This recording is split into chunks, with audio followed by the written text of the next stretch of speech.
Assalamualaikum warahmatullahi wabarakatuh. Halo, kembali lagi bersama kami kelompok 2. Pada video kali ini, kami akan membahas materi tentang evaluasi keamanan sistem informasi pada mata kuliah Keamanan Sistem Informasi dengan dosen pengampu Bapak Andrinata STMKOM. Nah, pada materi kali ini, kami akan mengupas habis tentang penyebab salah desain, salah implementasi, salah konfigurasi, dan salah penggunaan. Nah, penasaran bukan? Baiklah, stay tune. Baiklah, di sini saya akan menjelaskan tentang salah desain atau design flow. Design flow umumnya jarang terjadi, namun apabila terjadi akan sulit untuk diperbaiki. Akibat desain yang salah, maka biarpun dia diimplementasikan dengan baik, kelemahan dari sistem tersebut akan tetap ada.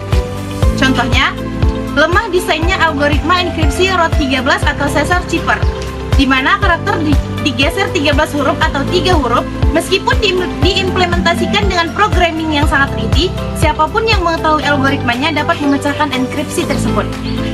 Yang kedua, kesalahan desain urutan nomor atau sequence numbering dari paket TCP atau IP.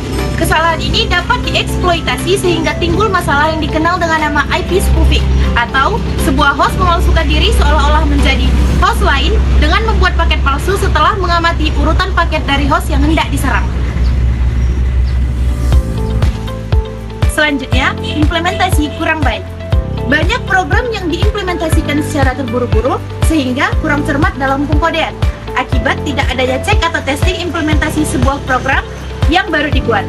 Contohnya yang pertama, tidak memperhatikan batas atau bound dari sebuah array.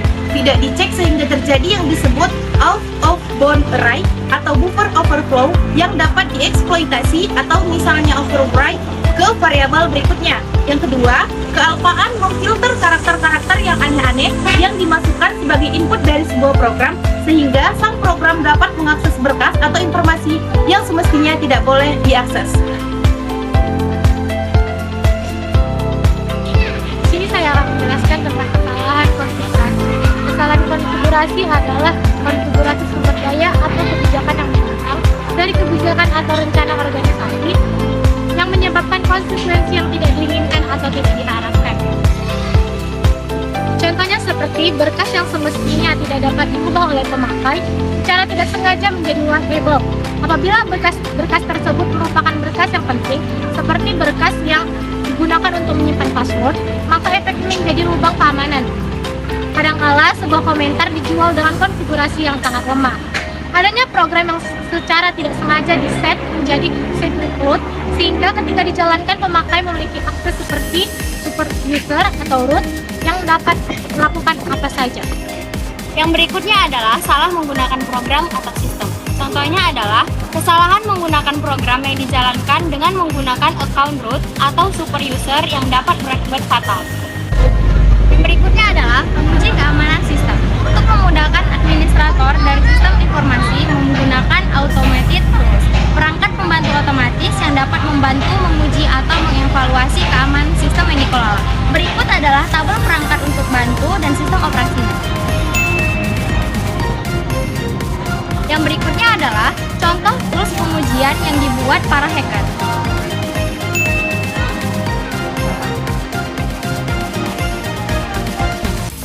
Selanjutnya sini saya akan menjelaskan tentang konsep dasar yang berkaitan dengan keamanan jaringan. Yang pertama ada kebijakan keamanan atau security policy.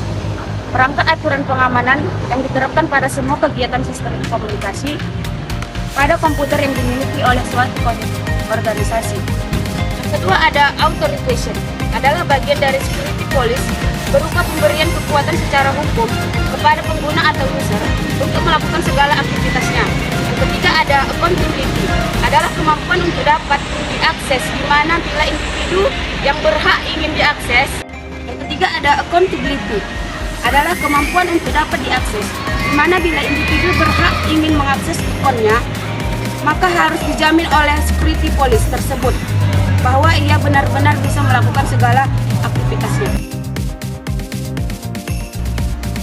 Yang keempat, threat, yaitu ancaman yang mungkin timbul yang dapat menyebabkan aset-aset yang berharga, khususnya yang berhubungan dengan confidentiality, integrity, availability, dan legitimate use.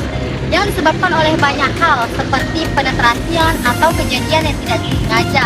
Misalnya pesan kirim ke alamat yang salah. Yang kelima, end attack adalah ancaman yang telah menjadi dua kenyataan. Yang pertama, passive attack, misalnya monitoring data traffic. Yang kedua, active attack, misalnya merusak informasi dengan sengaja.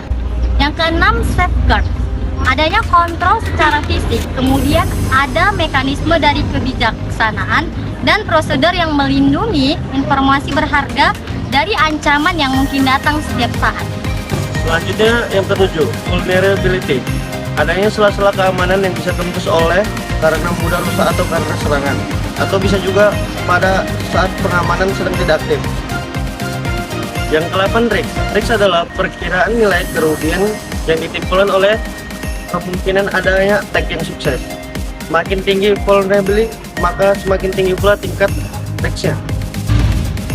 Oke, yang terakhir, risk analysis adalah proses yang menghasilkan suatu keputusan apakah pengeluaran yang dilakukan terhadap subjek benar-benar bisa menjamin tingkat keamanan yang diinginkan. Baik, terima kasih yang telah menonton video kami. Semoga apa yang telah kami paparkan dapat bermanfaat dan berguna dan mudah kita pahami. Baik, lebih dan kurang kami mohon maaf. Kami akhiri. Wassalamualaikum warahmatullahi wabarakatuh.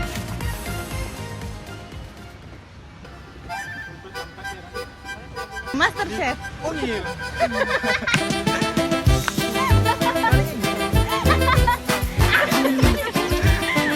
Kelompok dua.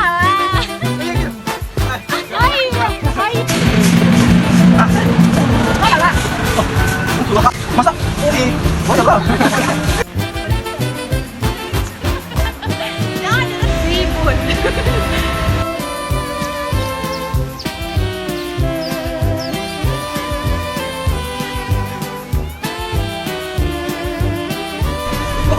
Terima kasih kepada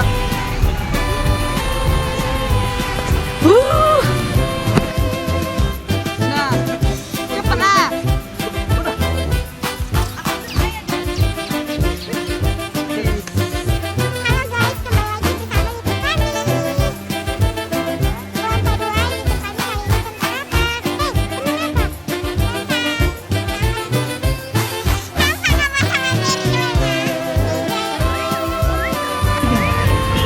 Terima kasih telah menonton video kami. Semoga apa yang telah kami paparkan dapat berguna.